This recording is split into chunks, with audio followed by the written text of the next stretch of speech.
అందరికీ నమస్కారం. Welcome to silver screen legends.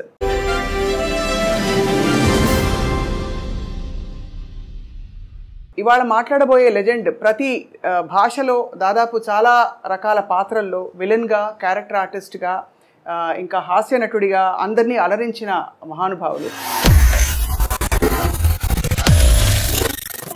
దాదాపు 4.5 దశాబ్దాల నటనా ప్రయాణంతో పాటు జీవితంలోని ఎన్నో అనుభవాల్ని నేరుగా చవిచూసిన దిగ్గజం. అండ్ వారు పద్మశ్రీ పురస్కార గ్రహీతగా కూడా అందరికీ సుపరిచితులు.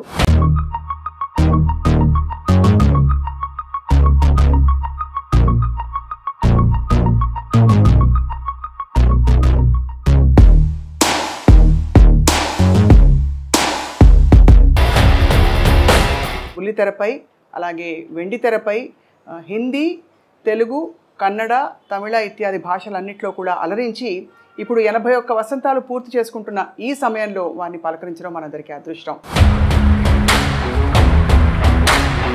శ్రీ కోటా శ్రీనివాసరావు గారిని పరిచయం చేసుకున్నాం. నమస్కారం సార్. నమస్కారం అమ్మా. మీకు పుట్టినరోజు శుభాకాంక్షలు సార్. ధన్యవాదాలు. ఎలా ఉన్నారు సార్? నడుస్తుంది బండి. వృద్ధాప్యం అంటారు కదా, 80 దాడుతున్నాయి, 81 ఇప్పుడు. మరి ఏదో కాళ్ళు నొప్పులు, కళ్ళు నొప్పులు ఏదో అంటుండేవారు కదా, అంటాయి కదా, అది తప్పవు. మా నాన్నగారు డాక్టర్ గారు, ఆయన అదే కంకిపాడు. అయితే మా నాన్నగారి దగ్గరికి ఎవరన్నా వస్తే నీకు ఎన్నేళ్ళు రానేవాడు. 50, 60 వస్తుందండి అని ఆయన చెప్పారనుకో, నీకు వైద్యం ఏ వైద్యం ఏ వ్యాధికైనా చేయొచ్చు, కానీ నువ్వు 2తో జాగ్రత్తగా ఉండరా అనేవాడు. ఏమిటారా అంటే, ఒకటి కళ్ళు, 2 కాళ్ళు. ఆ 2 జాగ్రత్తగా ఉంటే నీ పని నువ్వు చేసుకోవచ్చు అని, ఎవరి మీద ఆధారపడకుండా. అవును, అది అలాగా. మీ డైలాగ్ ఒకటి ఎప్పుడు వెంటాడుతుంటుంది సార్, జిస్కే పాస్ పవర్ హోతే హై ఉస్కా రైట్ బి రాంగ్ బి రైట్ హోతా హై. గుర్తుందా సార్ ఈ డైలాగ్? ఏ సినిమాలో? సర్కార్. అది అమితాబ్ బచ్చన్ గారు ఎలాంటి ఆర్టిస్టు, ఎంత గొప్పవాడో మీ అందరికీ తెలిసిన విషయం. నేను చెబితే ఎగతాళిగా కూడా ఉంటుంది.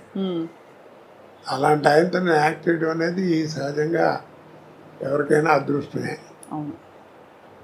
అయితే ఫస్ట్ డైలాగు రామ్ గోపాల్ వర్మ గారు ఆయన ముఖం మీద ముఖం పెట్టి డైలాగ్ చెప్పి క్లోజ్ పెట్టారు. సరే, నేను డైలాగ్ కడక్కని చెప్పించాను, సింగిల్ టేక్ ఓకే అయిపోయింది. రాముజీ అన్నాడు ఆయన, అమిత్జీ అంటూ వచ్చాడు ఆయన. Perfect selection for this character sir, are you from stage అన్నాడు నన్ను. అంటేను నేను I acted for on the stage for 25 years. Yes, that potentiality I'm seeing you అనగానే వాళ్ళ అబ్బాయి కూడా అక్కడ ఉన్నాడు, ఏదో ఫోన్ మాడుతూ పక్కకి. అమీన్ అన్నాడు, అప్ప అని వచ్చాడు. Is mister Srinivasa Rao from Hyderabad. It is a great privilege to you to act with him అన్నాడు. అది నాకు అప్పుడే సర్టిఫికెట్లో అనిపించింది. అబ్బో, అవును, ఆయనతో మాట అనిపించుకోవడం మాటలు కాదు కదా. అలాగా ఒక ఇది. అలాగే రజనీకాంత్ గారికి అందరూ మీ పాత్రల పరంపర ఎవ్వరూ భర్తీ చేయలేకపోయారు సార్. ఇప్పుడు అమితాబ్ బచ్చన్ గారి ప్రస్తావన కూడా ఎందుకు తీసుకొచ్చామంటే, ఈ మధ్య ఆయన కల్కి సినిమాలో చూసాం. అక్కడ కోట శ్రీనివాసరావు గారు ఉంటే బాగుండు అనిపించే విధంగా అంటే మీరు ఒక పాత్రలో ఉంటే బాగుండు అని అయితే అనిపించింది చాలామందికి. ఇప్పుడు ఇంకా యాక్టివ్గా యాక్ట్ చేస్తున్నారా సార్? చేయటం అంటే ఇప్పుడు నీళ్ళు ఎక్కువైనాయి, మధ్య బలతం పడిపోయిందమ్మా. టాలెంట్ ఎవరికి అక్కర్లా.